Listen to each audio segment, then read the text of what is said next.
The ink is dry. The funds have cleared.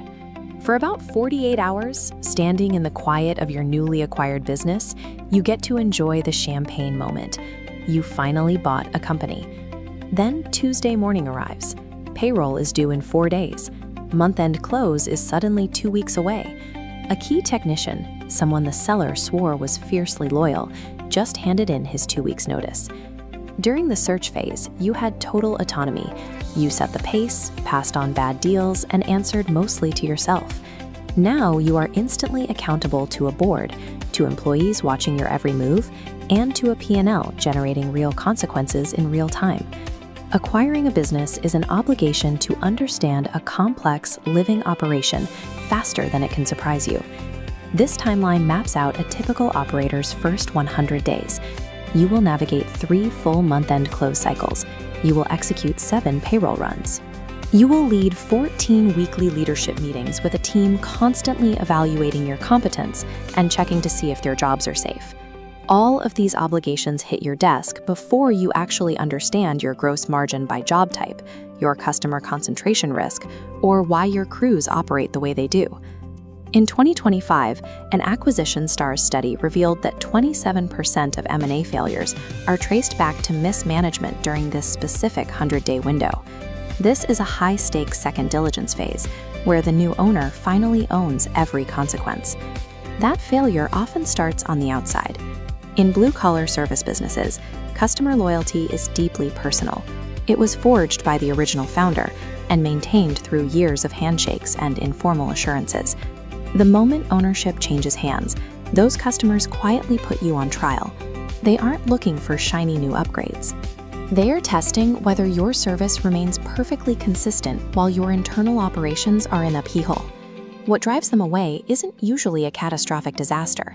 It's transitional friction, a slower than usual response to an estimate request, a field crew showing up slightly uncoordinated, a minor billing error that the old owner would have caught. Individually, these seem like normal growing pains, but to a customer base actively watching for signs of decline, these small missteps compound rapidly. This graph tracks customer retention during that exact testing period. Once that informal trust breaks, the metrics show retention plunges by 15 to 25%, a sudden hit to revenue that your initial financial model never accounted for. While you are bleeding customers on the outside, you face an even bigger trap on the inside. It's a common narrative pushed on new MBAs, and it's called the tech debt illusion. The theory goes like this.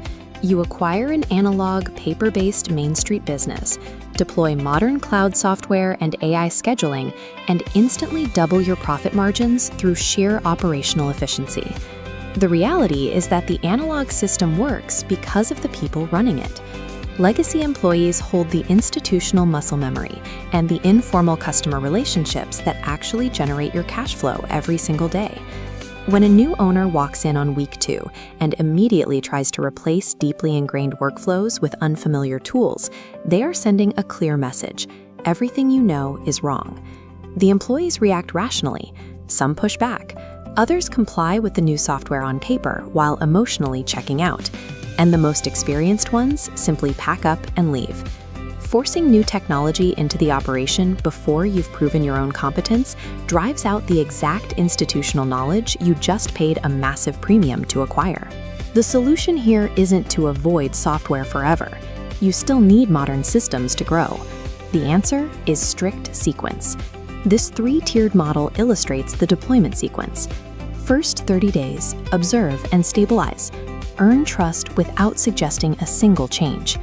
Days 30 to 90, layer intelligently with data dashboards that don't alter daily routines. After 90 days, build workflows collaboratively rather than imposing roles. Most small businesses operate on a reactive, fix-it-when-it-breaks model. Emergency repairs often cost double or triple the rate of scheduled maintenance, and unplanned downtime leaves crews sitting idle on the clock, a cost that can never be recovered. Surviving your first 100 days without breaking the culture earns you the right to change that structure. You build enough trust to safely deploy real-time scheduling and predictive maintenance. Shifting to proactive scheduling reduces overtime and eliminates premium freight costs for emergency parts. These cumulative efficiencies generate a 10-to-1 return on investment compared to reactive management. finally bridging the gap from day one chaos to sustainable growth.